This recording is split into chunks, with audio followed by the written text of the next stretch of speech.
Nakumpiska ang mahigit 13 million pesos na halaga ng iligal na droga sa pinagsanib pwersa ng Philippine Drug Enforcement Agency o Philippine National Police sa dalawang drug suspect sa sinagawang bypass operation sa Quezon Memorial Circle, Barangay Central, Quezon City.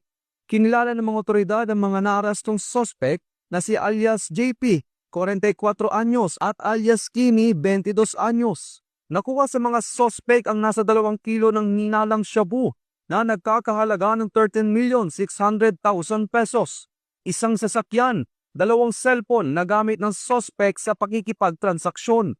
Maharap ang mga suspect sa kasong paglabag sa RA 9165 o Comprehensive Dangerous Drugs Act of 2002. Ito ang bagong PNP para sa bagong Pilipinas, serbisyong mabilis, tapat at nararamdaman.